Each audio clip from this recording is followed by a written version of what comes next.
What if the planet isn't failing? What if the people running it are? What if the greatest obstacle to solving climate change isn't technology or policy or even denial, but ego? And what if the cure for that ego isn't another board meeting, but it's a psychedelic journey? Tonight's story begins with a question that feels almost too dangerous to ask out loud. What if the only way to save the planet was to kidnap billionaires destroying it? Stay with me, because this isn't a call to arms. It's a call to consciousness.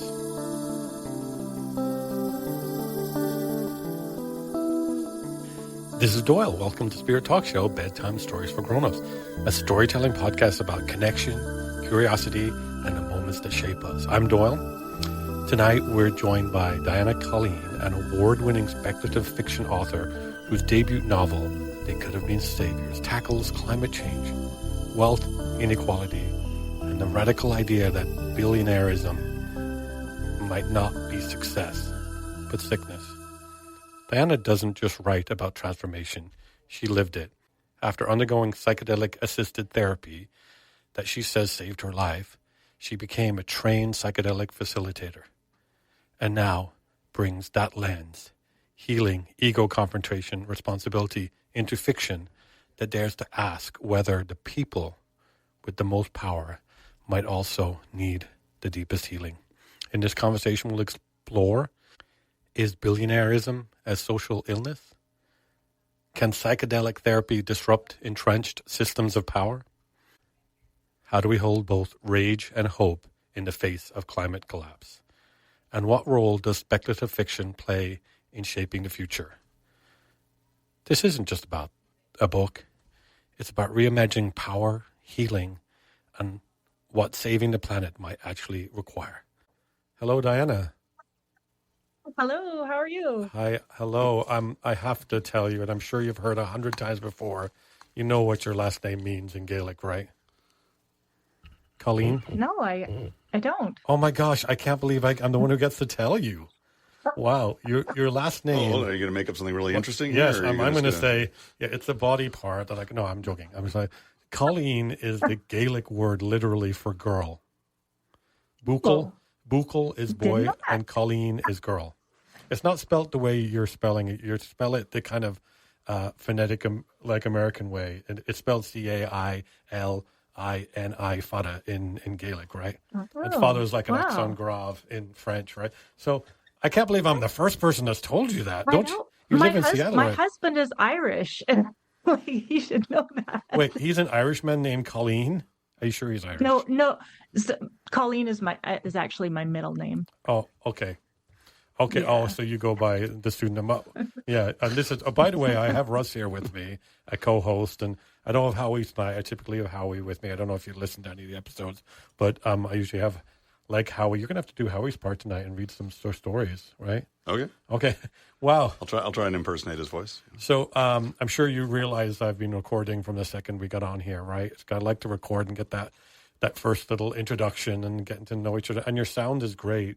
Oh my gosh. Good. Colleen, some people come on and their sound sounds like they're speaking to me in one of those stringed can things. Hello. And I'm trying to tell them like, oh gosh, I'm sorry. We're going to have to fix that. I don't think we can go on. But thank you for having good sound. And thank you for coming on. And thank you for writing your book, because I'm so interested. Russ's words, we were reading about your book, and his words is, this sounds like a dream scenario.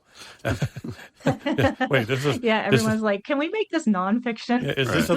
Yeah, this is a thriller? Could this happen? Could this be... Well, you are a speculative fiction author, so we need to have you move into the realm of speculative nonfiction. Right. Mm-hmm. Right. So the real question for me is, when did the concept for the book come to your mind? Because there's a difference between whether you were thinking about this 2 years ago or 12 years ago. You know, I mean. Yeah. No. I think the first time it came to me was probably about 4 years ago. Okay. Yeah. And because we were talking about this before we came on, and we're saying like, Russ was saying, you can go ahead and it's what you were saying, that there's an amount of money that somebody can get to, and let's say for argument's sake it's $1 billion dollars, and after that no more money can change your life in any other way, because you at $1 billion you can buy anything you could have imagined in your entire life. Am I saying it right, Russ? Yeah. And so why do you need more than $1 billion? And these people who have 500 billion, and why? Yeah, that's the sort of short synopsis here of what the book is out. Sounded really interesting, because what is it that drives these people to, and the analogy I was making to Doyle is, I've heard cancer described as the body's healing factor gone out of control. Yeah, it's like what our body does to heal is necessary, and but when it doesn't know when to stop, you get cancer. Our drive to be able to be comfortable and things like that is important. Yeah. But it's like what's happened with these people is it hasn't stopped. It's grown out of control, and it's too cancerous. I mean, anyway. I think we should let the guests respond. Exactly. I look at it as a mental illness. So, like, we've all seen the show Hoarders, and we know that that's a mental illness, and it affects their families, it affects themselves, but it doesn't typically spill out into society. But with billionaireism, that's hoarding at an extreme that affects every single one of us and the planet itself. So you described that as billionaireism as sickness. So do you mean it psychologically or like not politically? That's what you mean, a psychological, or you're talking about an actual mental illness? Well, I think it's both, right? The fact that billionaires exist and the way they're acting it is a sickness to democracy, but it's founded in what I think Diana's talking about here, and that it's what is the underlying pathology that even creates these people? That creates them. But we have to be careful. Exactly. Just because someone is super rich doesn't mean they're bad. Because the fact is, if your book became a super hit and you made $1 billion from it, you would take the $1 billion, but the difference between you and these people is what would you do with the $1 billion if you got it to right.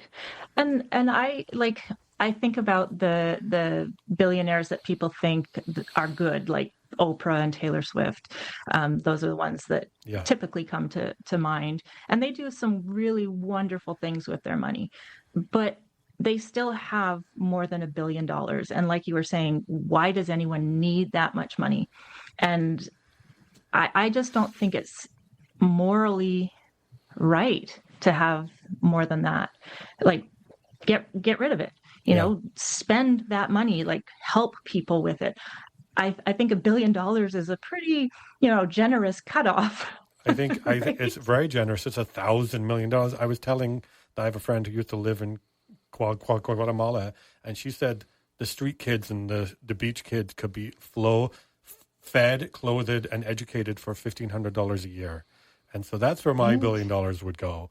And it's just these people could change the history of countries with a fraction of their income. And why don't they?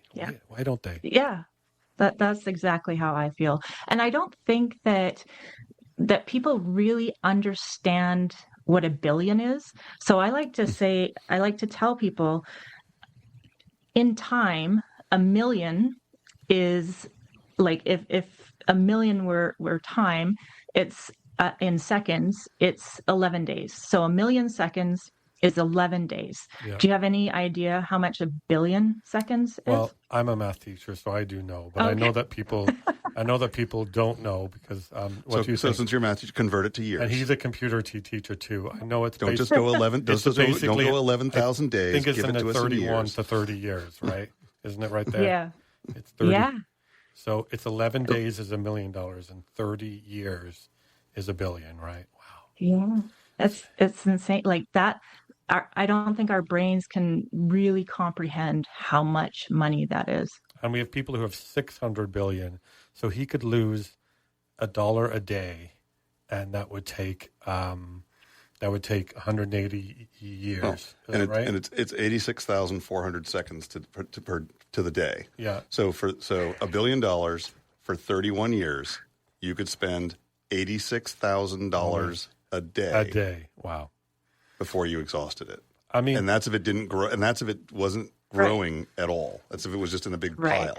But this is the thing that I want to shake at the big, like, juju in the mountain and yelling at the God up there and say, give it to me. give it to give it to Diana Colleen and give it to me and just see what I'll do and just see what you'll do. Right. So why can't people like you and I and Russ get it? So if we get, but then of course I look at people back in the 80s, like Richard Branson seems like one of those billionaires that seemed like a nice guy. And in the 80s, before he was super rich, I know, everybody rolls their eyes. I'm sure he did some bad things. Well, no, just recently, in the Epstein files. I know. He was one of my, one of the billionaires that I thought, okay, he's probably a decent guy, but now he's in the Epstein files. Let's hope that doesn't end up putting a darker twist on his naming his company's Virgin. Oh gosh, I didn't even think of that. Oh my gosh. Wow, that's it. Well, I mean, it's fair to say not everybody that's in the Epstein file, it depends what you're in there for, but not everybody who went to an Epstein party is a bad guy, because not everybody knows the person who's running the party, but you should have known there was something not so good about him. I mean, if you went to his island, you probably should have known something was good going on. But if you switching back a little bit, but if you take I can't remember her name, but Jeff Bezos's ex-wife, who I think has been doing pretty, Mackenzie Scott, who has been, I think, at least last I heard, hopefully nothing horrible has happened, has been doing some pretty tremendous things with her half of that fortune. And she's even sort of said, I can't give it away quick enough, fast enough. It grows faster than I can give it away. And of course, obviously, that's once it's accumulated to that level. But because $1 billion at just 1% interest in the bank is making $10 million a year, and you can get higher interest than that, right? So I mean, if you have a couple of $1 billion, you can make all kinds of better investments. So I mean, then getting a 1% return, I mean, there's returns you can get 8%. So you can make it's just obscene amounts of money. But again, give it to me and give it to Diana and see how I'll change the world. I mean, every kid in this country will have a free education up through college.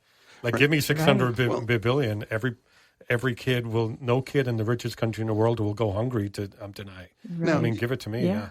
Now, although it is, if given the, are you playing like billionaire advocate now? No, but that it is if you were left suddenly $1 billion and given the instructions, you were left 1.1 billion. 100 million for you.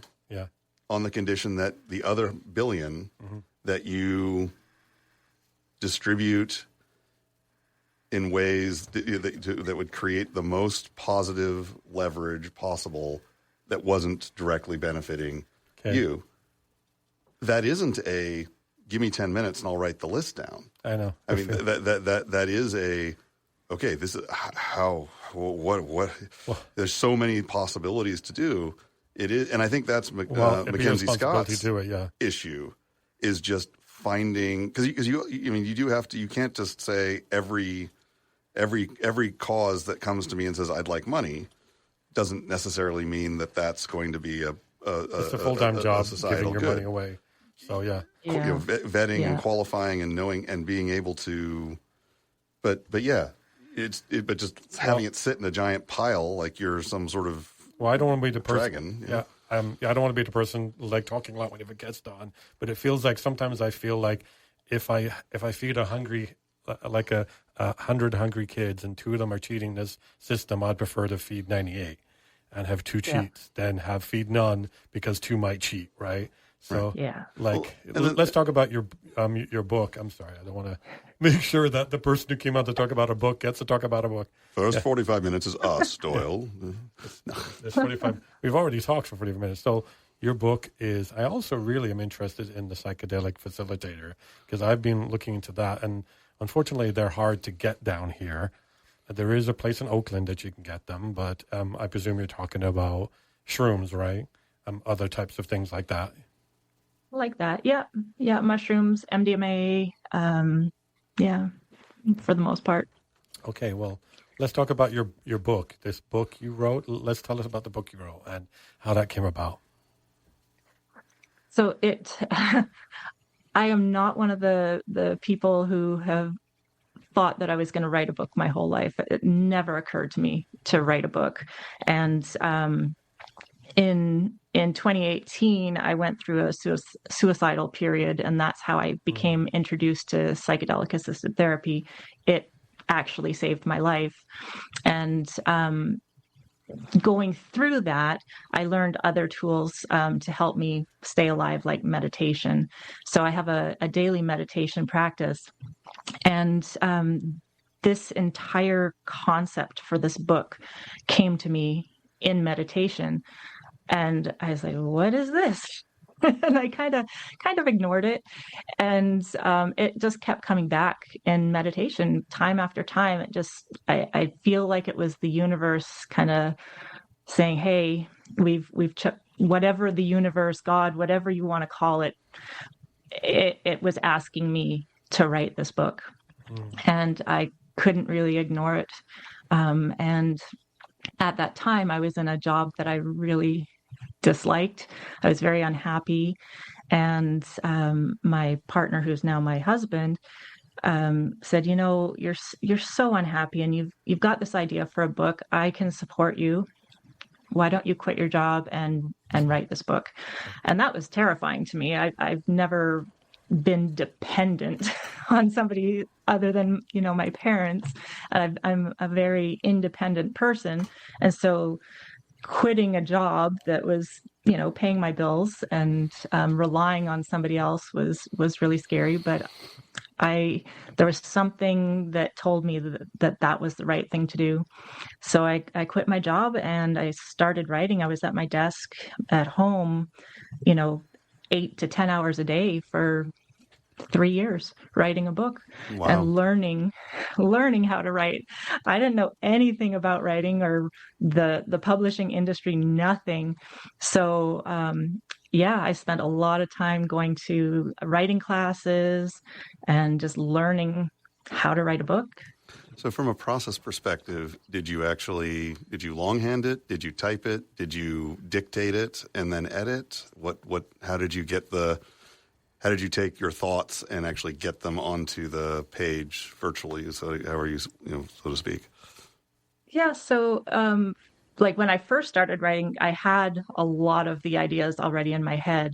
And so I just wrote, computer, on Scrivener, and I just wrote and wrote and wrote. And then when I was like, oh, I don't know what's going to happen next, I was a total pantser. Didn't plot anything out. I had no idea who the characters were. I had no idea what was going to happen. So when I was like, oh, I don't know what happens next, I meditated and it came. So I never really truly experienced writer's block the way that a lot of authors experience. Well, we've had authors on who said that they didn't write the story. The story was just facilitated through them. So that sounds like that was the process, that this was the world. So do you think that do you believe that someone can become a billionaire without losing something essential, or is extreme accumulation itself a symptom? Do you think someone can be a good multi-billionaire? Like I said before, I don't think you can truly be moral or ethical while you're sitting on that kind of money and not doing good things with it.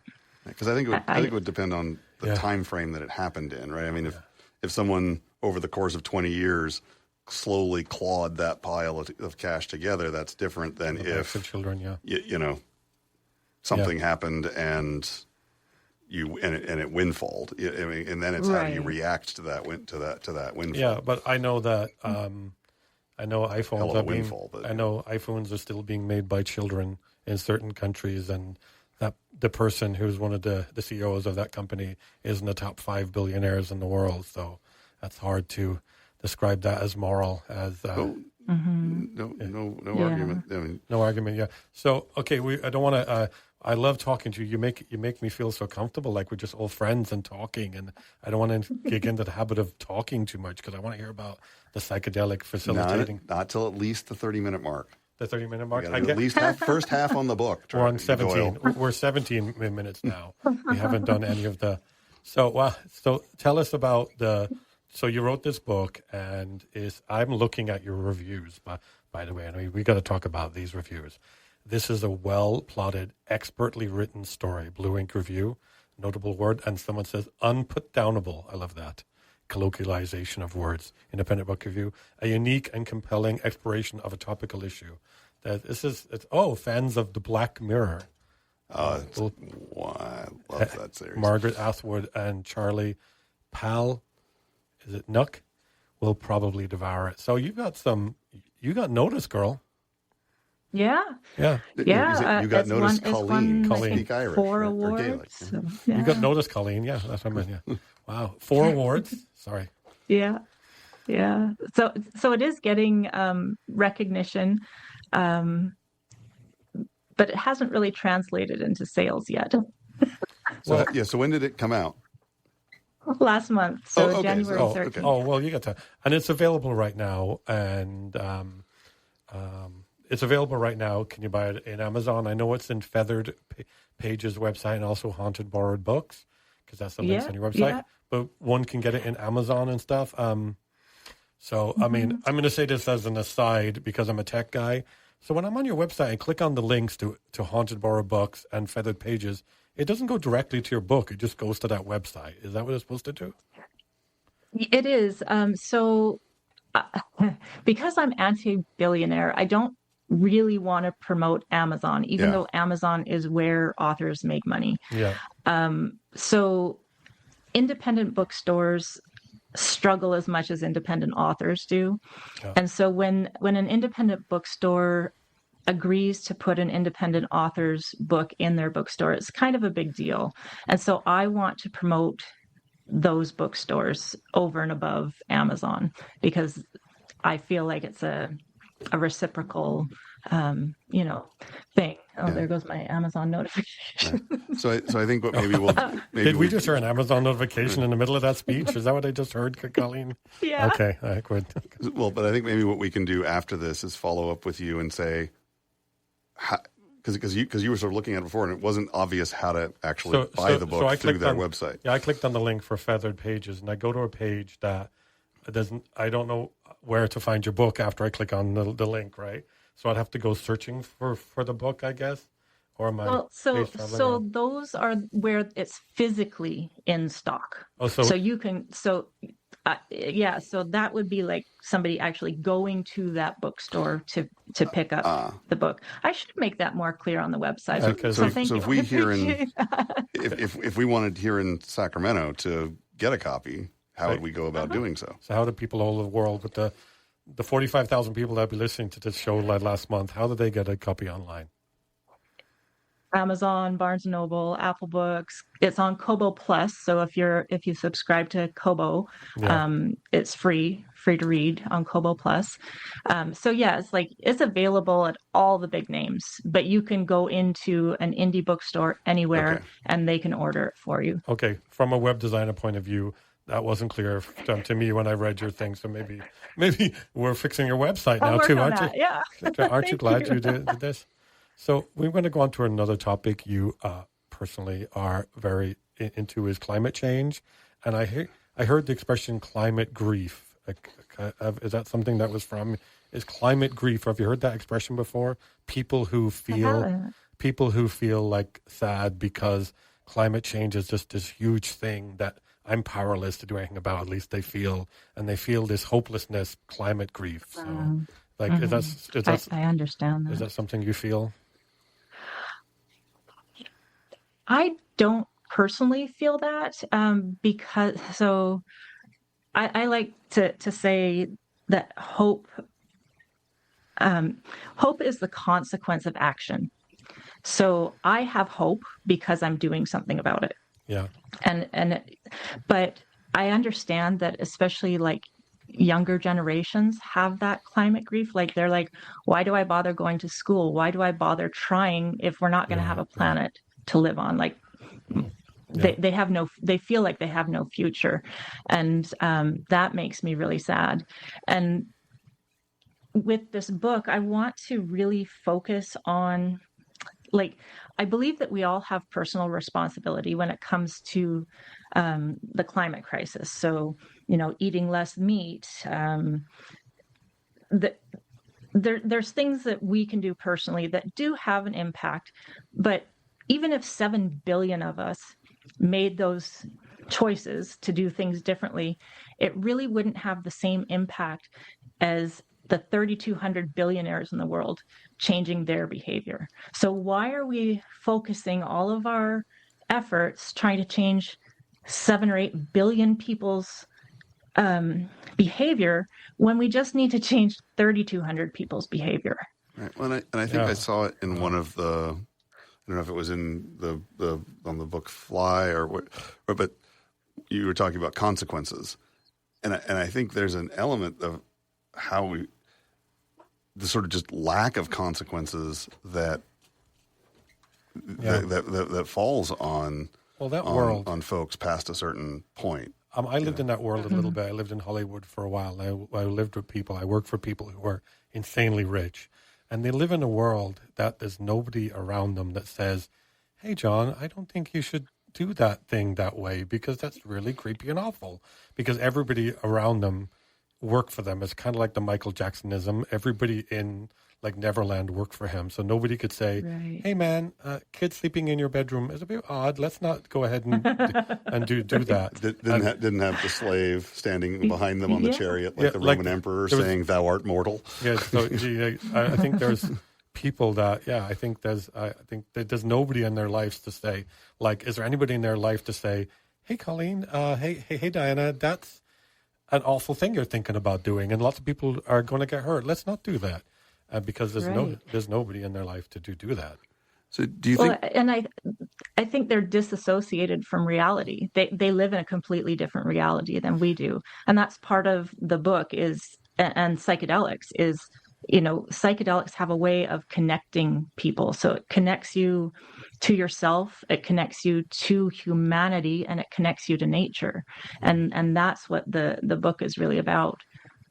So do you think that a lot of these folks started out lacking in empathy, or do you think something happened that caused their empathy to atrophy? That's the amount of money that was the barrier. Yeah. I mean, I think there's probably both.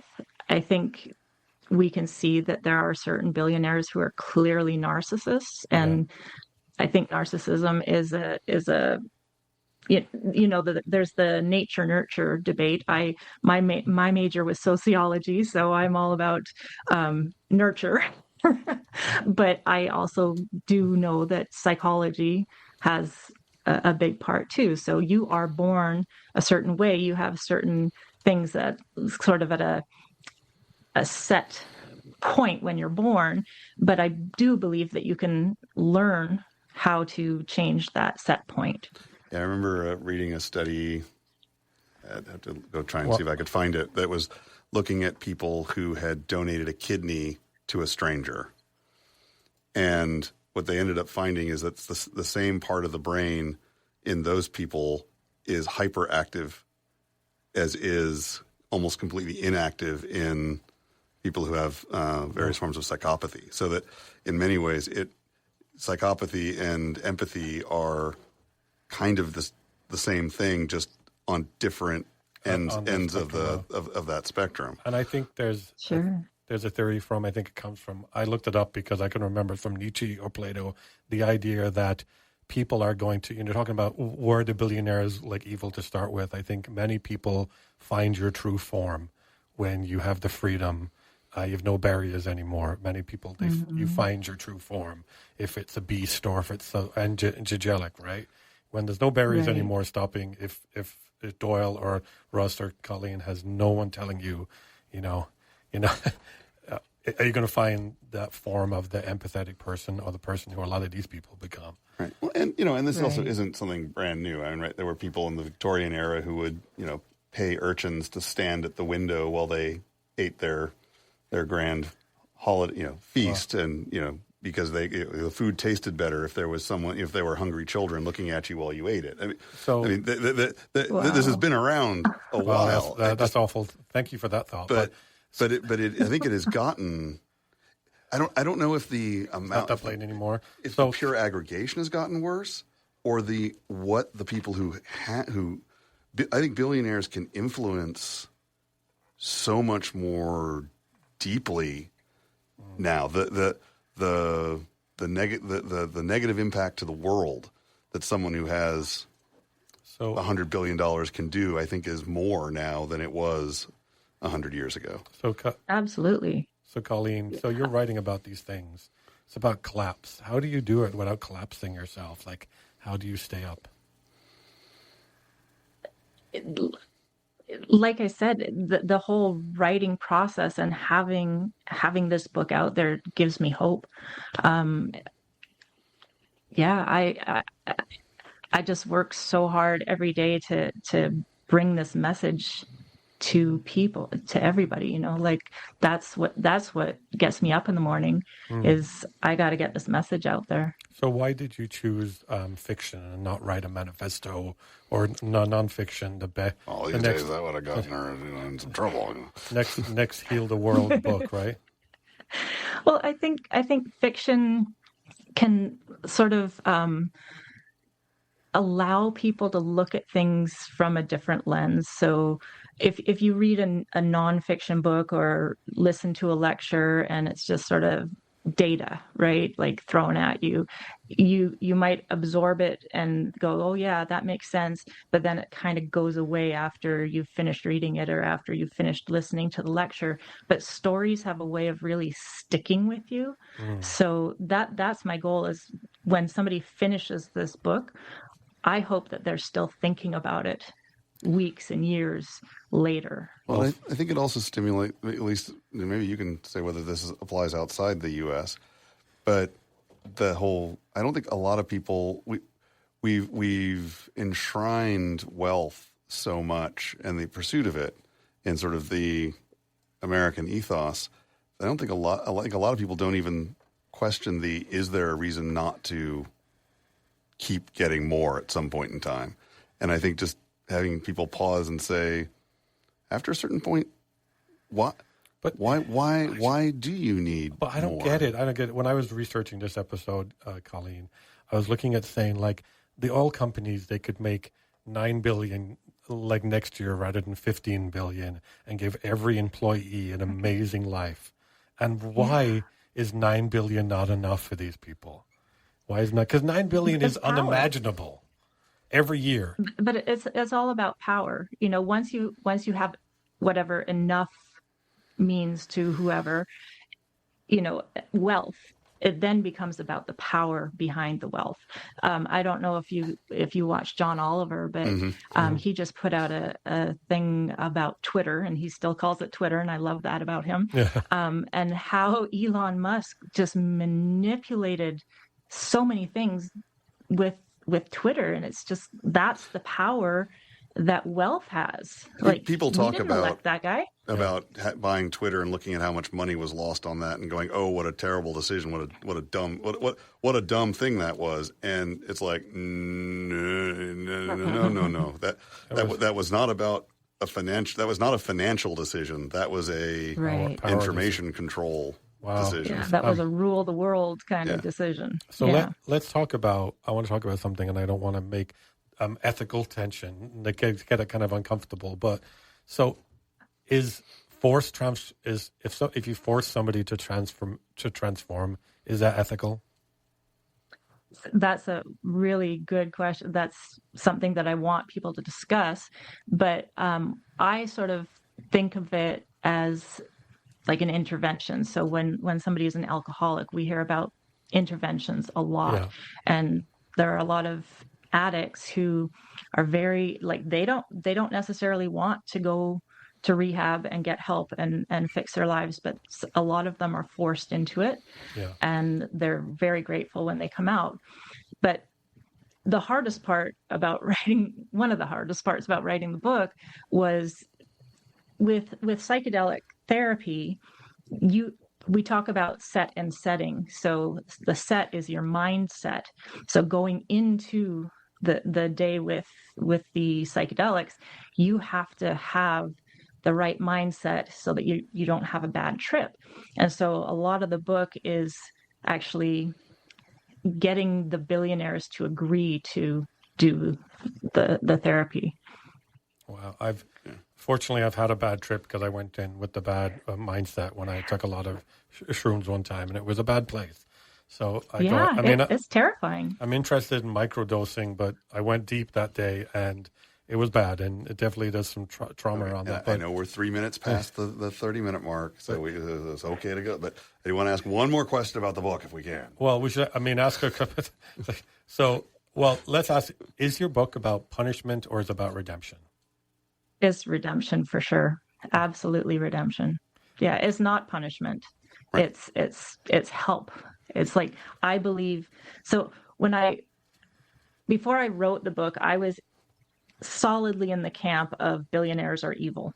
So I think there's two camps. There's billionaires are evil and billionaires are heroes. And I was firmly in the evil camp.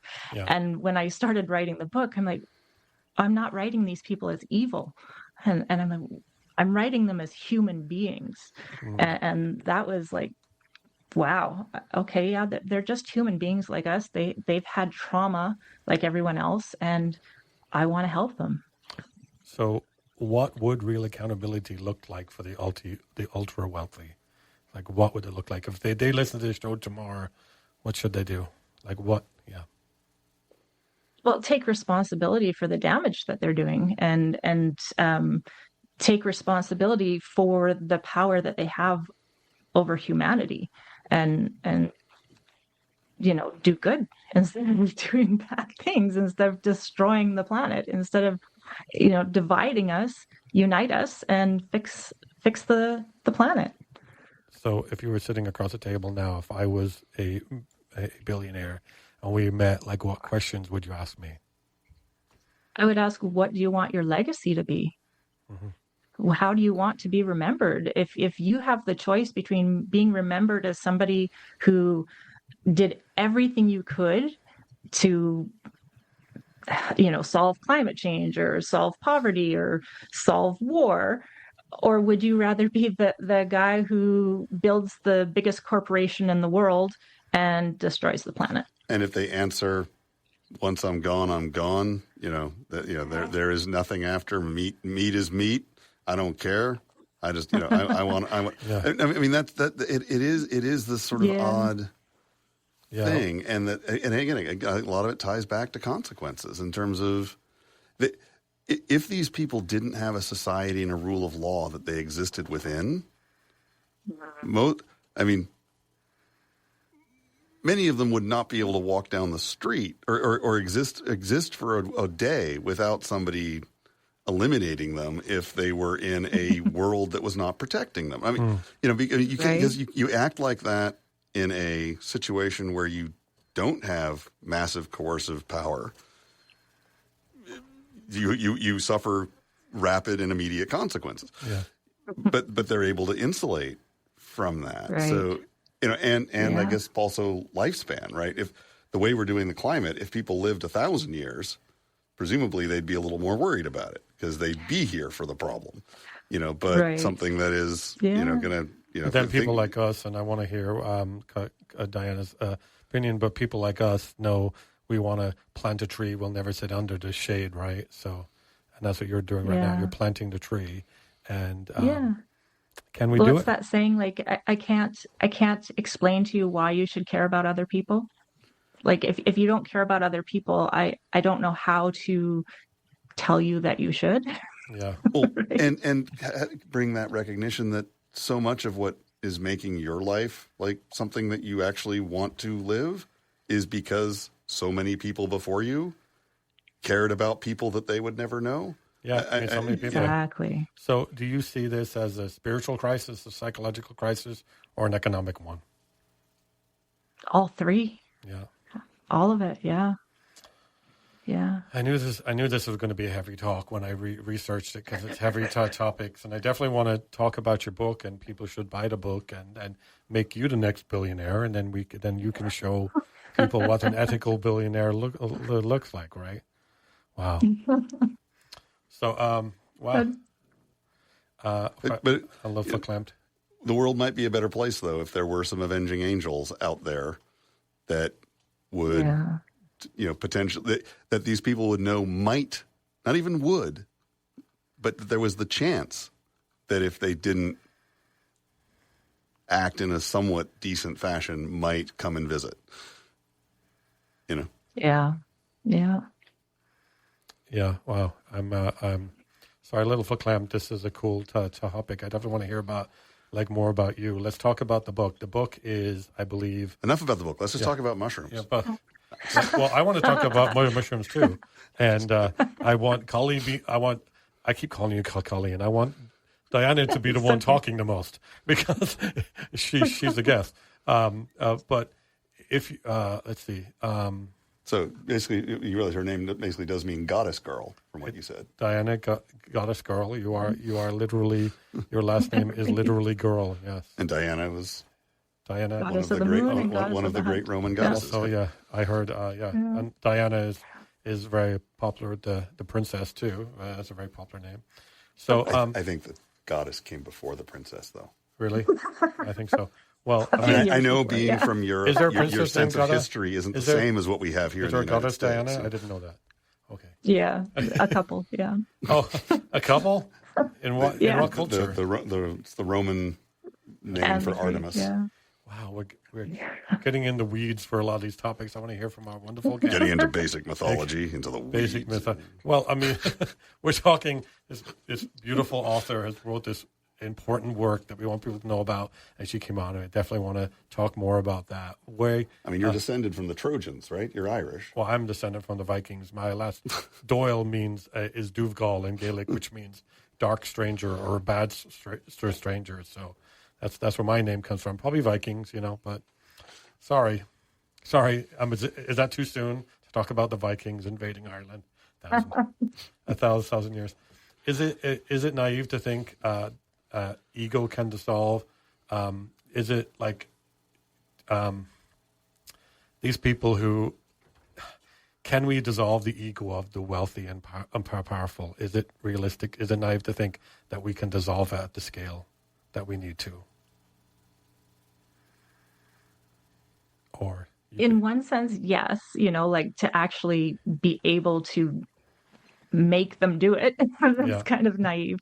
But the actual, if they agreed to it, if they underwent psychedelic-assisted therapy, and I want to make sure that people understand that there's a big difference between psychedelic-assisted therapy and doing psychedelics on your own. Yeah. So everyone knows that Elon Musk does his ketamine, and he is not the poster child for psychedelic-assisted therapy. Is ketamine I thought ketamine was a tranquilizer. Yeah, is it people take it with psychedelics, yes. Okay.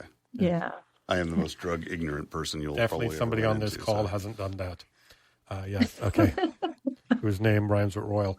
Okay, it's deep. It really helps you go much deeper. But I did do some assisted thing. I didn't just do it by myself at home. I did have a facilitator, but the interesting question, though, that's implicit in what you asked here, though, is their ego the issue, or is it that they have lost somehow the ability to feel joy and pleasure from normal things? I don't know that ego is necessarily a bad. Yeah.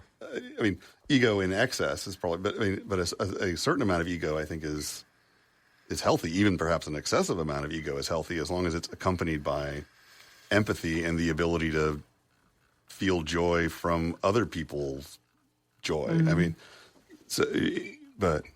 I know nothing about psychedelic therapy other than I think a couple of things I heard on NPR at some point in time. So can you give the 30-second elevator pitch? Okay, on the elevator pitch, you mean? Yeah. What it is? Psychedelic-assisted therapy? Or do you want to do a second episode on that? Because I'm not inviting her back. I'm joking. Okay. Let her. You gave her 3 options there. Let her choose. So psychedelic-assisted therapy is quite different than talk therapy.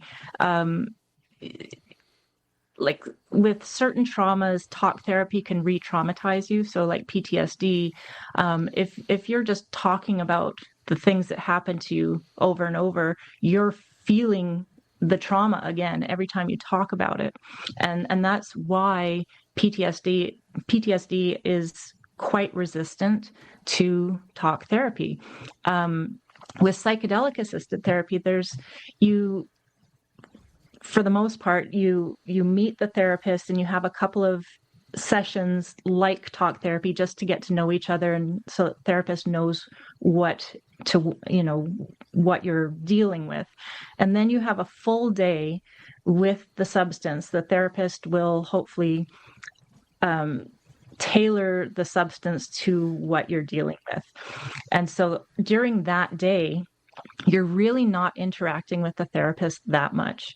So the therapist their main job on that day is to keep you safe and to help you through any really tough spots. So like if you're having a bad trip, bringing you back, grounding you, and moving you through the tough part. But you're not like talking to the therapist all day. You're usually lying down with an eye mask on, listening to, meditation music, and everything is internal. You're looking at everything inside of you. And then after the full day, you'll have at least one integration session with the therapist, usually a day or two after your day with the medicine. And that's key. So the integration session is where you talk about what came up under the influence, and the therapist helps you understand what it meant and how you can take what you learned and change your life, change your behavior based on what you learned, and change how you feel about your life and the things that happen to you based on what you learned under the influence. And this isn't just for billionaires, it's for everybody to change these decisions and change the things. You said you came from a time when you were suicidal and hated your job, and you came out of it and living your best life right now, ready to become the next billionaire author, we hope. So yeah, but it's not a magic bullet. There are people who think, oh, I'm going to have one session with psychedelic assisted therapy and my whole life is going to change and everything's going to be better. Yeah. And yes, like my first session was absolutely life-changing. It saved my life. I was suicidal. I was not going to be around for very much longer had I not found that therapist. And after one session, I was no longer suicidal. So it can change your life dramatically in one session, but it's not going to make your life completely better. You're not going to suddenly, be perfect. You still have to do the work on yourself. Well, so I don't want to get too personal if you don't want to, but was it something where you could look at it and say, I understand why I'm suicidal? Or was it one of those things where, you might just suddenly say, what would it be like to step out into traffic? Somber. No. I mean, isn't somber the thought when you're on a high place? That thought, like, I could just jump off right now. Isn't that called somber? But I mean, there is. I'm looking at. And thinking, I don't. You're get your sense. You asked her a quick question. You didn't let her answer. No, sorry, you questioned what it is. I'm trying to clarify. Yeah, sorry. Go ahead, Diana. Oi. So what was the question? I mean, there is something has happened or something's going on, and I don't feel like I can deal with it, and I just want to end myself to not. And there's sort of a thought process there, but there's also just walking down the side of the road and then suddenly going, I could just step right out, and it comes from left field. What type did you? I mean, were you like having these? I might suddenly end myself. Why the heck am I having those thoughts? Or was it locked up in a thing that you were dealing with? It's been a life of trauma. So okay. I've had so many major traumas in my life, and I'm the kind of person who just stuffs everything down and doesn't deal with it, and I'm really strong and Irish. Like putting on a brave face, and I'm just really strong. Well, you are Irish. But in 2018, it just all bubbled to the surface. There was definitely a catalyst for that, Yeah, so it was a lifetime of trauma that just came to the surface all at once. Well, I think that what he was talking about is, I think a lot of people have suicide ideation throughout the day. Like, this would be so much easier if I wasn't around. I think that's very different from being, because you describe yourself as suicidal. Like, it's like you're describing, like what they say is, if your friend like talks to you, if they have a plan, and this is how I'm going to go. I'm going to visit San Francisco, and I'm going to go to the top of it. If they have a plan, that's when it's not ideation anymore. Like walking down the street, I could just step out in traffic. I wouldn't have to worry about those bills anymore, right? So here's a weird analogy, and I want to put forward and see if this is at all how you might think of psychedelics. And the answer is probably no. But if one thinks about a protein, like an egg white. The protein, the chemical structure of an egg white prior to it being cooked is the same as before. So when you heat it, it denatures. So because a protein folds as it is made by the rhizome. So and how it folds is sort of dependent on what is happening at that moment.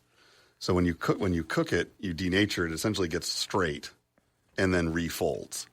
And if it's in its entire structure and then suddenly refolds, it's very different than if it's folding one amino acid at a time. Is that a little bit at all like what I mean? That you aren't fundamentally is it that you're not fundamentally changing what you are? You're just denaturing yourself and letting your mind refold. Is that you're changing your neural pathways? So when we've had trauma, we ruminate, right? Like we think about these things over and over and over, and our brains get into a pattern, and it's really, really hard to get out of those patterns. And psychedelics just disrupts those patterns, and your brain actually makes new neural pathways under psychedelics. So I know there's great like promise in psychedelics in the world, and as I was saying, I would love to find a place to do this type of therapy, but it's hard to find because is it legal to get? Illegal. Is it legal in Seattle? It's decriminalized in Seattle. Same with Oakland, I believe, is decriminalized. What they do in Oregon, What they do in Oakland is there's churches in Oakland. They call themselves a church, and part of your religious mechanisms is taking these mushrooms. And but then it sounds like it is also deeply and fundamentally important who it is that is assisting you on that journey. It's not just here's a building I can go into and take these substances. Well, where did you find a facilitator and become a facilitator? And where do people find a facilitator that they can trust? Because it sounds like it's something where you have to trust them more than just about anybody. Trust is a big deal. Because right now, because it's so close to being legalized, there's a lot of training programs. Like you can do a training program online, and you're a trained facilitator. So you have to be really careful about who you're actually trusting with that, because when you're under the influence, there's been a lot of not a lot, but some facilitators take advantage of their clients, like a male facilitator, female client. So you do have to be really careful about who you trust. For me, when I was going through it, I joined a plant medicine meetup. So, Meetup, the app, and there was somebody there who had treatment resistant depression who had a psychedelic-assisted therapist, and he referred me to his therapist. So I was very, very fortunate to find somebody that way. In Seattle, like the person that I trained under, she actually has a website and lists like all the people that she's trained that you can actually hire as your facilitator. And then I've got lots of therapist friends who do psychedelic assisted therapy as well. So they don't advertise that they do it because they're actually licensed therapists. They're not just facilitators. Yeah. So they don't want to risk their license. But if you have a talk therapist, bring it up in conversation, and they might actually do it. and they just can't advertise it, or they might know somebody who does it. It's kind of like, so you don't want to selling raw milk in Oregon. You can't advertise, but if someone asks you, you can say that you can. Well, selling. So you don't want to. I noticed you said she has a website, but didn't you give the website? Do you not want to give the website for that person? Oh yeah. Her website is Guardian at the Gateway. Guardian at the Gateway. So Angela Ward is who I trained under, and she's really influential in the Seattle area. Well, she's been doing it a long time. It almost sounds like I have to ask you. Go ahead. I have to ask you, which she needs to come on the podcast and talk about this stuff. Oh, I'll let her know. We need to get in for sure. Touch with her. Sorry, what were you going to say? It almost sounds like the safest way to do this might be sort of with a circle, with someone who is your designated guide. Yeah. Mm-hmm. But that there is a circle around you to essentially hold that person accountable to not abusing their position. And something I was thinking about is I've done a few sessions, and there was one session that you're talking about taking advantage. There's one session that sex was involved, and I think that I was deep, and now that I think about it, I probably was something that the facilitator took advantage of, I mean, I think definitely for years I thought I consented, but I mean, I probably was pretty deep. You can't consent when you're under the influence. No, you were definitely that's exactly what, that's horrible. I'm so sorry that happened to you. Yeah, I mean, so it can be scary for people, but I hope I would love to speak to your friend I'd like to do a whole episode on this. And I know I love hearing you say that it's going to be legalized, because I think it shows so much promise for people. Even my son, who's 19, and he has some depressive type personality traits, he's doing great, but he benefits so much from something like that. The thing I get a little queasy, though, about the idea of it being legalized is, does it then fall under the auspices of the pharmaceutical companies and the standard medical institutions? That's what I'm afraid of, marijuana too. Yeah, big pharma. But in California, I don't think that's happened to marijuana yet. I mean, I don't think it's huge. Yeah, but this is very different than legalizing marijuana. Yeah. Unfortunately. Yeah. I really fear that big pharma is just going to take over, and they're going to say, yeah, you can take this little synthesized pill that we've developed, but you can't go into the forest and pick a mushroom. Right. That's still going to be illegal. Well, and take this pill and log on to our AI facilitated therapy. Right. And it will have you come out the other side a kinder, better, gentler human being. Or what is the phrase from like the show Pluribus. Manchurian Candidate? Kindest, warmest, gentlest human being I know. Well, Colleen, I wanted to definitely take this time, because we have, believe it or not, spoken for almost an hour, and I'm not saying we're limited. Oh, no. I love talking to you, and I would love. And I don't care if the episode is an hour or two, but I'm not saying I don't have that much time to be in the studio. But I want to make sure you've got enough time to talk about your work and what's important and where people can get it and how people can get in touch with you. And So is your book, do you have a bunch of physical copies printed, or are you expecting most people are going to get electronically, or what's the form factor for your book? I've got boxes in this room full of copies, and but I think most people will probably order it on Amazon because it's so easy. Yeah. But I do have on my website, so it's dianacolleenauthor.com. There's a newsletter sign up, and if you sign up for my newsletter, you will get for free the discussion guide that also has bonus material that didn't make it into the book. So there's some ayahuasca trips in the bonus material that didn't make it into the book. But the discussion guide is meant for book clubs, but even individuals will get a lot out of it. There's so much to think about that comes out of the book. And it's not about the characters. It's about you. It's about how you feel about the things that are brought up in the book. And I want to offer to any book clubs out there that if they have a meeting, they read my book, I will come to their book club meeting via Zoom and join their discussion. Yeah, I see it on your website under book clubs. It says I offer complimentary Zoom visits for book clubs whose members are actively reading a novel. Visits are available when at least 5 participants are confirmed. You may submit a request at hello@DianaColleenAuthor.com. Wow. So you've got boxes of the books. Yeah. For those who end up listening to this, is there potentially obviously Amazon does it makes it visible, but it also does fulfillment and things like that.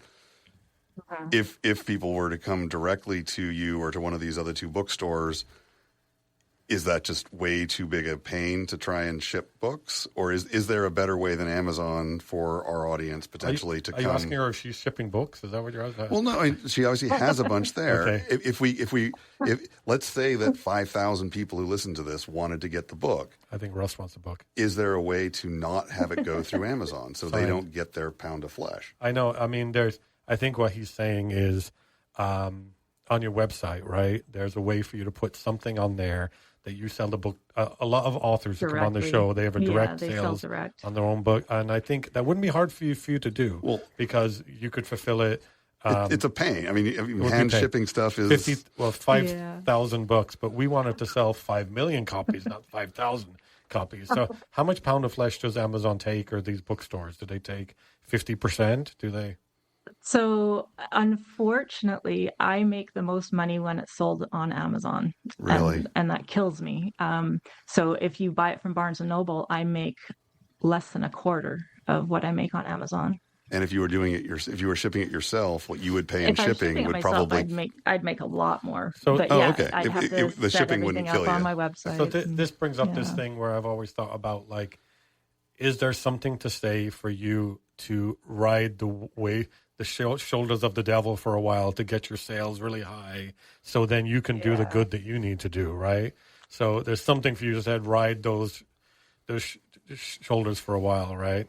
Yeah, it's hard. Yeah, but, pretty much. Well, it's a little bit like musicians who have to go with a label until they're big enough that they can, like Taylor. You mentioned Taylor Swift earlier, right? Yeah, it's like same kind of thing. She's not beholden to anybody for her music rights anymore. I mean, so what's the I felt like you were going to say something there. We interrupted you. Sorry.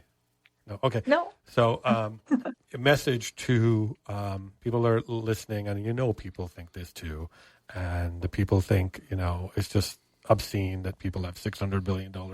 What's the message? So what they could be saviors. What would it look like in real life? What's the message to the world to close? That we need to change the narrative around billionaireism and stop looking at it like it's success and start looking at it like it is a mental illness, because it is. Yeah. And I think when we change the narrative, I think then systems can change, right? Mm-hmm. So you kind of have to have a revolution of consciousness before we can have reform.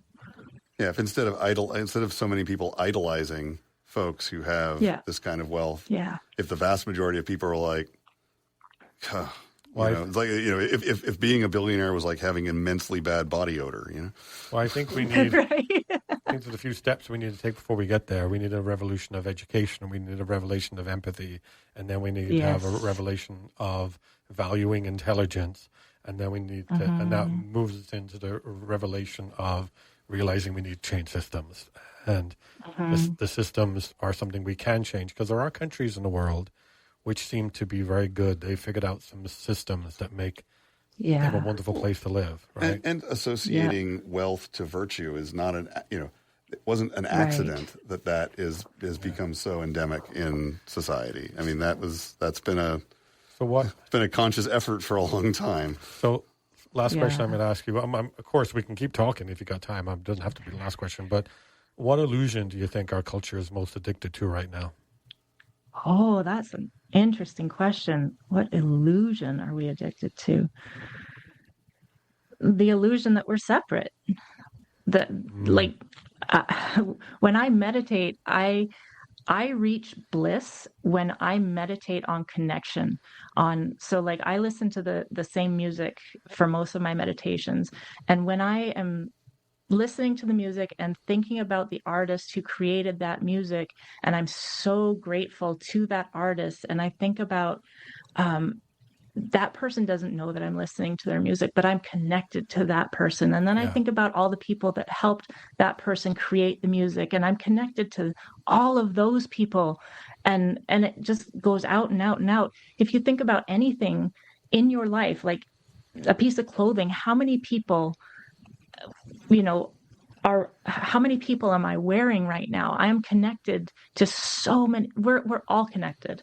Well, and that's the illusion, that we're separate from everybody. I think, wow, I think it's profound, because we're wearing these glasses and shoes and hats and this microphone and this foam here, and these keyboards are all the products of people, right? Yeah, well, I mean, that's a cool way to think about it. Wow, that's a good thought. Before we, I feel like we spoke over you too much. I definitely want to hear you more. So no, I think this was a great conversation. I really appreciate a conversation where I don't have to do all the talking. So I thank you for that. Well, okay. Hey, that's super. I mean, sounds like a super interesting thought experiment with the book, and the whole concept of what you're doing with psychedelics is tremendously strange, but also interesting. I mean, strange in terms of, sort of alien to my knowledge or thinking, but, So I think to the people listening, I think Russ doesn't feign interest very well in things, So he seems very interested in your book, and I think that says something about it, and I think people should buy it. I kind of think he wants a signed copy, to be honest, but... I think I can send him one, so I'll message you after and get your mailing address, so I will definitely get those in the mail for you. I just want to say I'm kind of connecting that when Russ isn't interested in something, he has a hard time engaging in it, but he's really engaged in this, so I think this is something that people should look into. That is one of the joys of being deeply ADHD, is if you're interesting, you know it, and if you're not, you know it, because I can't make myself focus on something that isn't. If I, it'll save my life. So you're engaging two ADHD people. So wow, this is cool. I could talk about this for a long time, and I a little part of me thinks, like, I'm doing a podcast, right? And you wrote a book, and we want them to grow. We want people to read them, but these are very powerful people. These are very powerful people that probably have AI listening to every podcast that exists. Do you ever think they'll work against you because they don't like you doing this? That the AI and their thing. Oh, if her book gets delisted off of Amazon, we'll know. Now we know. So what do you think about that? Like, are they? They're listening. I know that we talk about how hey, we have our what's that thing? Back in the 60s, they'd bug your house. What was that called? Hey, like house bug, like, right. Where do I find a restaurant? Where we used to be afraid that we were bugged and listening to us all the time, and now we carry the bug around with us all day, voluntarily. Right? Well, voluntarily, and we use it to summon strangers' cars to come pick us up, right? So I mean, I think there's something to be said when they found a microphone inside a Nest thermometer, and it has no voice activation controls. So why was that microphone in there? Right. So there is some stuff. But do you ever think about, if your book does show some success, you're telling these very powerful people you're bad and you need to change and you need therapy and you need to fix this right now. Do you ever think about that? I hope they think that. Like, I want them to read this. My husband's like, we went to see Bill Gates speak last year, and he's like, why don't you bring something to throw at him, and then you'll get arrested, and that'll be great publicity for your book. Yeah, probably would. Throw a copy of the book. Everybody would know about your book. If you threw a handful of mushrooms at him when he spoke, I think by the end of the day, everybody would know about your book. You'd probably get 1 million sales out of that. And it's just simple. It's just simple battery. It would just be like $150 ticket. So I think it's a good investment here. I'm not encouraging you to do it, but I think your husband is your husband in science or math? Because that sounds like a very logical approach. He's a tech bro. Yeah. Okay. He sounds like he's a tech math guy. We're both tech people, and I'm a math and computer teacher, and he's a programmer. So that's a very math way of thinking. Yeah. Go commit this crime that will cost you $150 and make you $1 million. The economics works, right? So, hey, So we're doing that next weekend? No, let's not. Wow. So thank you so much. This was really fun. I felt like the second you came on, I felt at ease and connected. And sometimes I felt like we were talking like old friends from the beginning, and it felt really good. And well, that's because you guys are such great hosts. So it's all you as well. So thank you so much for having me. This has been fantastic. And we will talk about I will talk to you about in the upcoming. I'll email you about when to release this episode, and we can release it on the soon side so we can get some sales for the book, and we can talk about what needs to be in the description of the episode and stuff so people can link directly to having links on the website that link directly to a place to buy the book. Imagine that concept. Okay. He said sarcastically. Sorry. It sounds a little weird. I'm sorry. Yeah. Wait. When one having a link on the website, then one can click on the link and buy a book. Put in the work I'm selling. People need to work to get the book. Is that Doyle? Okay. Wow. This was fun. Wow. Yeah. Well, and once we're off recording, if you've got time, do you want a bizarre and strange short story? Well, let's do that second. I would love your story, but I'm going to ask you one last quick question, and then we're going to sign off, and then he can tell his story if you're interested, or you can log off. Okay. No, I'm joking. What do you think is more dangerous right now, apathy or despair? Being quiet on a podcast. Moment. Yeah. That's deep. Deep. But I was trying to avoid the dead time. Probably apathy. Mm-hmm. Yeah. Yeah. I think most people are apathetic right now because they have no hope. But like I said before, hope is the consequence of action. So you have to take action in order to have hope. Apathy is the consequence of despair. So, and your book can offer people a place to go if they feel apathy or despair. And we can move towards a place that we're healing this. And as a country, not valuing those kind of people, valuing the people who build us up, Right. I hope we can. Yeah. I hope we can. Well, wow. Thank you so much. Any last thoughts before we kick you off?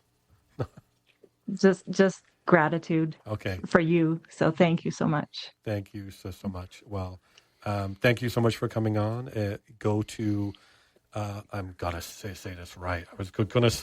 I'll say your website from memory, but I'm looking at it. Go to DianaColleenAuthor.com. Go and see her blog there.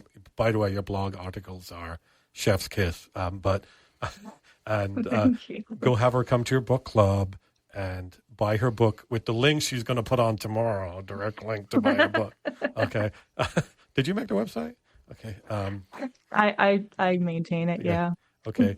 I like your website because a lot of authors have very obviously AI generated graphics, pictures, websites that they obviously didn't create. So I like your website feels more authentic, but Thank you. I'm getting those links in there would help. Sorry, I'm so Irish. We're bringing it up again and again. Thank you so much. It was a pleasure, and we will be in touch with you soon. Thank you. Wonderful. Thank you. Night.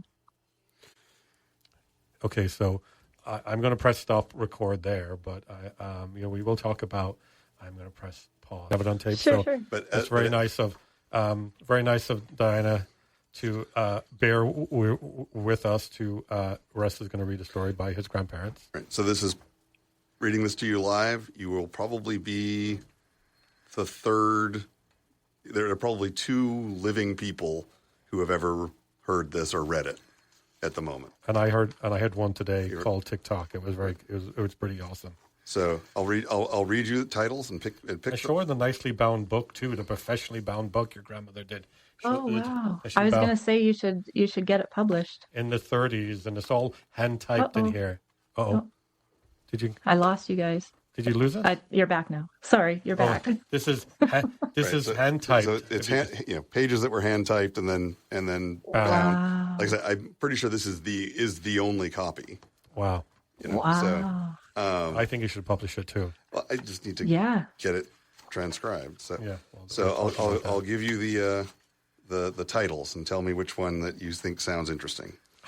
Okay. The Bear and the Hummingbird, the brown and the white deer, the dwarf and the star, the frog, goat and people, the mountain goat, mouse found animal kingdom, the jealous palm tree, the seahorse, and TikTok.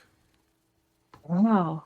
Well, bear and hummingbird they're both very meaningful animals in my life, and so that one, like, immediately I was like, well, you don't have to you don't have to read the rest. So I think Okay, that's cool. That's maybe that's a prophetic that's for you, and he has a story about it. So okay, well, I will warn you, this is one of the odder ones. Okay, well, okay. Have you met you? Okay, yeah. The story of the bear and of the hummingbird. Once upon a time, there was a bear. It was not an ordinary bear, but a very unusual bear. When he was small, he had been an ordinary bear, nice and dainty and playful. But as he had grown up, he had become huge and bigger and bigger. And when he was really grown up, he was a 1,000-pound bear. Whoa. Yet his old fur coat, his skin, had always faithfully grown with him, and he had been able to keep nice and warm with it. But one day, this bear decided to become the biggest and strongest bear, not only in this world, but of all the worlds, wherever they may be. He had been told that some stars were called the Big Bear, so he thought that to first match them and then overtake them, he really would have to make a very big effort. So he went about and gathered all the knowledge that bears can about how one would grow and get stronger and bigger. And he did all these things and grew and grew. And one day he found himself weighing 6,025 pounds. That was the day the terrible thing happened to him, of which he had never thought. His fur burst. One large rip all the way down occurred, and when he tried to move to find something to fix it again, he found himself suddenly without his fur coat, all naked. Oh, wow. That is really not naked, but at least without a fur coat. Most people don't know that bears under their fur coat are not naked. What this bear had, at least in a way, was something that made him look like a zebra. It was a rather tough, skinny affair, and he looked perfectly dressed and all right. But to the bear, of course, it did not seem so. He did not feel that he could go through even one single day the way he looked now. After a lot of thought, he went to the neighbors who had chickens and who had bees, and he got himself a barrel of honey, and he spread the honey out all on the ground. Then he went and asked the chickens if they could each spare some of their feathers. Each gave him 2 of the prettiest ones that they had so he would look happy again. And he rolled in the honey, and after that he rolled in the feathers of the chickens. And so he found himself, at least, with some kind of a coat. But this was really not what he wanted to wear permanently. Now, since he had lost his fur, he thought he would just look around and find out what would be the best replacement. Not just the toughest one, the best one in which he could keep gaining, but also the one that he would look most distinguished in and in which he would be admired most. You see, our bear was a bachelor. He had thought all the time that he liked it that way. He had not realized that was so because he had found nobody who loved him enough to marry him. But he had now suddenly the choice to become more beautiful or not, and he found himself very willing for improvement. It took him a long time to choose his new wearing apparel. Of course, as a zebra, he would look anyway if he got rid of the honey and feathers, but that he didn't like. He thought it was too wild. He didn't like either to look like a lion because that was somewhat too shaggy. He did not like to look like a bird because he thought that with his size, that might not be quite what he should look like. He's describing what it is to be single AF.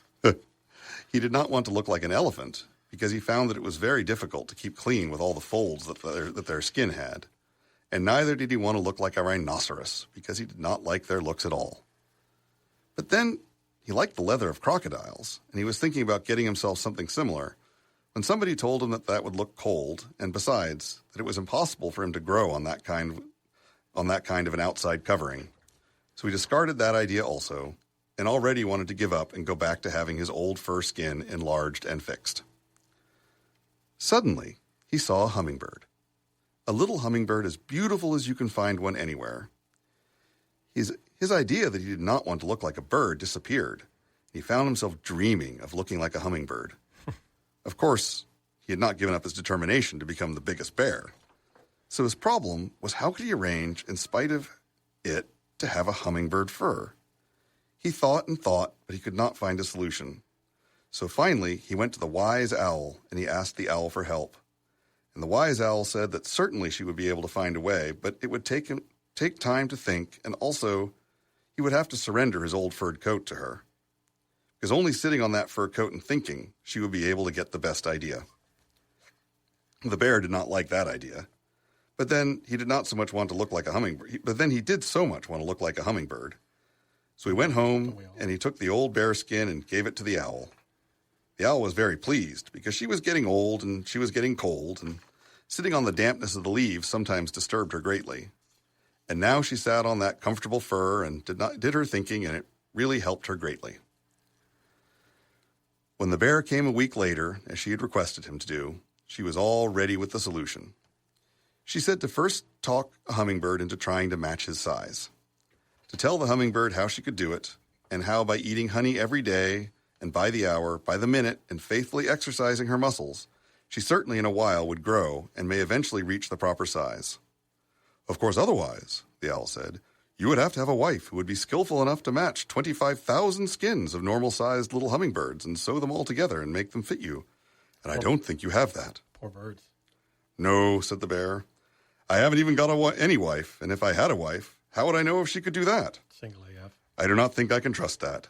So what I shall be doing is to try and find a hummingbird that would be willing to grow for me, and I will promise him something very beautiful in return. The bear went around everywhere now to find a willing hummingbird, but none of them really wanted to help. They all liked to be small because they thought if they would grow, they would be unable to fly around as easily as they could now. And besides, they would be unable to do all the things that made their life pleasant. One of the nicest things they did, they said, was to visit flowers, and flowers did not like to be visited by big, clumsy animals. As it was now, the hummingbirds could fairly nicely sit on a flower without disturbing it and talk to the flower, and the flower could talk back. And also, the hummingbird could use his nice painted bill to pick out what honey and sweetness was in the flower without hurting the flower by that. And so the flowers liked to be visited by hummingbirds, and the hummingbirds liked the flowers. This was something that disturbed the bear very much. He had to find a good reason to talk the hummingbirds into growing, and he did not know of any good enough reason to counteract the pleasantness that hummingbirds are having now in their life. And he went to the big owl and told his troubles. The owl said, "Come back in a week, and I will do some thinking in the meantime." And when he came back after a week, the owl said, "I have done a lot of thinking, and I have but one idea. Take the smallest or take the biggest hummingbird. Both of them somehow feel unhappy because they feel inferior to the others. And talk either of them into getting into a position superior to the rest of them. I have seen over my long life," said the owl, that is the way you can make people do what they really do not want to do." And so the bear went back, and he looked at all the hummingbirds he could see, and he suddenly saw one that was much bigger than the others. And when he observed it, he found that when that little bird was sitting on a flower, the flower was bending wearily, and it would quickly have to fly off. So that was the sign that for this hummingbird, life was not as happy as for the other ones. The flowers did not like it as much as the other ones. Maybe this was the hummingbird he should talk to. He did so, and the hummingbird said he would think it over. It was a male, by the way. In the meantime, the bear did not want to wait, and so he went back and looked more at the other little birds, and suddenly found a little bitty bit of a hummingbird, so tiny that it did not seem to be a hummingbird at all. It seemed more like a big bee or a hornet. And somehow it seemed to be full of that realization. When it sat on a flower, the flower seemed to shake dismayed. And it seemed as if somehow that the flower thought that it was nothing to be proud of to have that tiny little bird talk to her. Maybe this bird, therefore, was also not happy, and so he could be talked into helping the bear to grow. He told the little fellow his story, and right away the little fellow brightened up. He said, "Yes!" This was something that he had been thinking about all his life. How could he grow at least as big as the average hummingbird so that the flowers would like him? There was in particular one flower, a beautiful rose that he would like to impress. For that rose, he would do anything. Now, of course, that did not mean that this hummingbird was agreeable to grow to the size of the bear. But the bear thought a beginning was better than nothing, and perhaps he should start to make the hummingbird grow. They both had a long and earnest talk about that, and how it should be achieved, and the bear provided all the honey and all the vitamins and all the other food that he thought would help.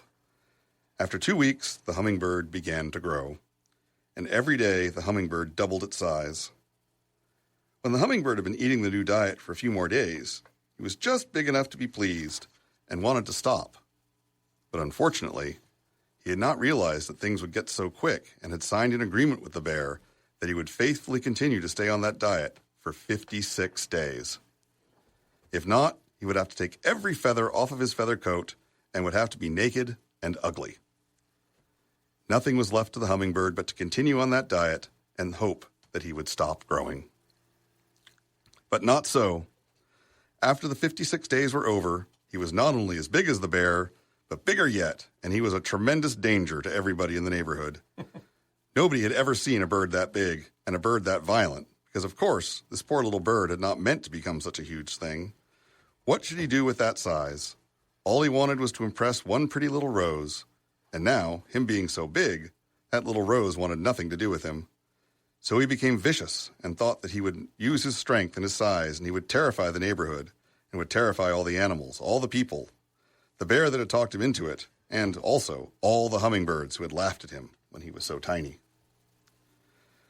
So day and night he would roam the neighborhood, would kill birds and other animals, and would frighten people so that eventually all the houses became vacant.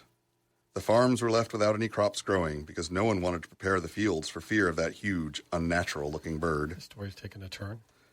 I said this is one of the odder ones. Yeah. Scientists became interested too and wondered about this new strange animal. They arranged for a big meeting and talked over what could have made that bird grow so big, and they wondered. There's only 3 pages left. No, three pages left? If 1 page left. Well, if maybe I forgot it's only one single-sided. If maybe the recent visit of the deputy of that bad enemy country might have been the cause for the existence of this new bird. So this was written. Well, I'll go into that at the end. This man had come, as he said, just for peaceful talks. But who would know if he did not have it in his pocket, a little bird egg filled with all the scientific know-how of his country to produce such a huge animal? They were all very much in the dark as to what really could be the reason for the existence of this bird. Some people thought that maybe all the atomic explosions had caused mutations in some of the hummingbird genes, and that would make them grow as big as that. They wondered if that same thing might happen to other animals, maybe to people, and that one day the whole earth might be run over by terrible new and dangerous living beings. They decided to study the bird very thoroughly, and for that they had to catch him. How could one catch a bird that big, they didn't know, but they thought that if they would put some sleeping gas over the area and get that bird to become sleepy, they might be able to catch him so they could study it and get some clues, or perhaps the solution then and there. They tried it, and it worked. And 3 weeks later, there was a new big meeting of all the top scientists of the various countries and of the various sciences to study the bird who was now in the midst of them in a huge iron cage from which he could not escape. They asked the bird questions, and they found that the bird seemed a rather primitive thing. It seemed just like an overgrown hummingbird with an overgrown inferiority complex. They heard the story that the hummingbird told about the bear with wonderment, and they started to search for the bear.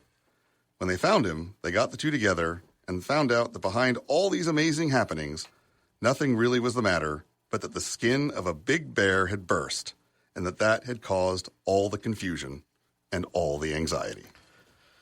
Wow. So I think there's something very apt. And but by the way, Diana, thank you so much for indulging us when he said, will you indulge me on a short story, then proceeded to read you 9 pages. So thank you for indulging on that.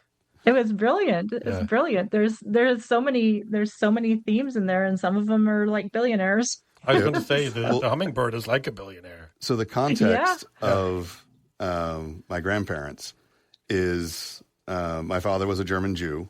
My grandmother was German but was not Jewish.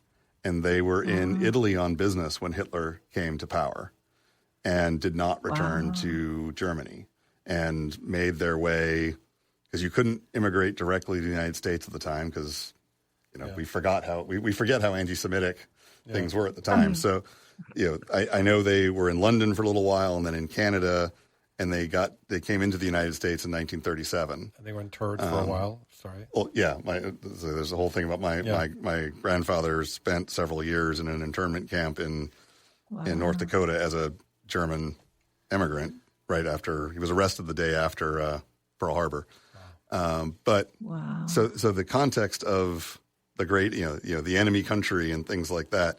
And I hadn't realized, but this must be one of the last, even though it's first in the book, it must be one of the last ones written because it talks about atomic explosions. I was going to say, the atomic explosion didn't happen until 45, so right. that was new. That probably was written in the 50s, right? Early 50s or late 40s. Or late 40s. Yeah. Or was a story that she told my mother and then added that in, or because these were bedtime stories that my grandmother told. It seems like the bear had this thing in his life that he wanted to change about himself, and because he did that, this billionaire was this unhappy little bird.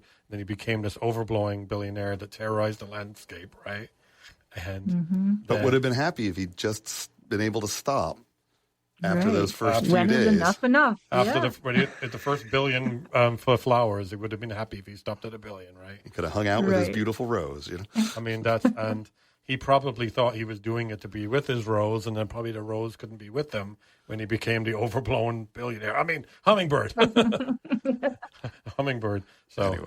Well, thank you for indulging us. That's one of the darkest of them. I kind of like the TikTok one was much less. The TikTok one I liked. It's not about TikTok, the video show. It's about a clock that decides to go, clocks go tick-tock, and one day this clock gets its own personality and says, I'm going to go tick-tock, tick, tick-tock, tick, tick-tock, tick, and then it goes through why he's doing that and why he's not, so that it's about that. It's not about so people listening, it's not about the video platform called TikTok. No. We should have written in 1939. To clarify that. Right. Well, I mean, okay, but people will just hear TikTok, and I don't even have a TikTok page. Well, and if I do figure out how to get this published or something like that, I will certainly send you a copy. Forward by Diana Colleen. Oh, there you go. Yeah, there we go. Forward by Diana Colleen. There we go. Oh, well, renowned author of podcast. Award-winning speculative fiction author and author of They Could Have Been Saviors. And yes, they could have been. But thank you, Colleen. I know I pressed record to get that recording. But now I might just leave that in this episode because it seemed pretty apt. So I like it. But again, thank you for coming on. And I'll be in touch with you soon. Awesome. Thank you so much. And I will make sure to get you signed copies in the mail. Oh, thank you. Okay. Thank you. Yeah. Okay. Well, okay. Have a wonderful evening. Thank you. You too, Diane. You too. Diana. Bye-bye. And that brings us to the end of tonight's conversation. We started with a dangerous question. What if people with the most power in the world are also the ones who are most in need of healing? Not punishment, not humiliation, but healing. Diana Colleen's work invites us to imagine something uncomfortable. The crisis we call climate change might be a crisis of consciousness, a crisis of disconnection from the planet, from each other, and sometimes from ourselves. Her stories don't ask us to excuse harm. They ask us to examine the systems and the psychology that allow harm to feel normal. Because if the forces shaping our world are human, then transformation is still possible. Maybe the future won't be saved by technology alone. Maybe it will require something quieter, something harder, humility, accountability, and the courage to look honestly at the impact of our choices. Diana's novel, They Could Have Been Saviors, imagines what might happen if the most powerful people on earth were forced to confront themselves, not through violence, but through awareness. It's speculative fiction, but the question it raises are real. What would it take for power to become responsibility, for wealth to become stewardship, for success to include the survival of the planet itself? These are not easy questions, but stories help us sit with them. And that's what Spirit Talk Show is about, creating a space where curiosity is allowed, where difficult conversations can unfold, and where imagination can open doors that certainty keeps closed. Diana, thank you for bringing both courage and compassion to this conversation, and for reminding us that transformation, whether personal or planetary, always begins with awareness. If tonight's conversation sparks something in you, you can learn about Diana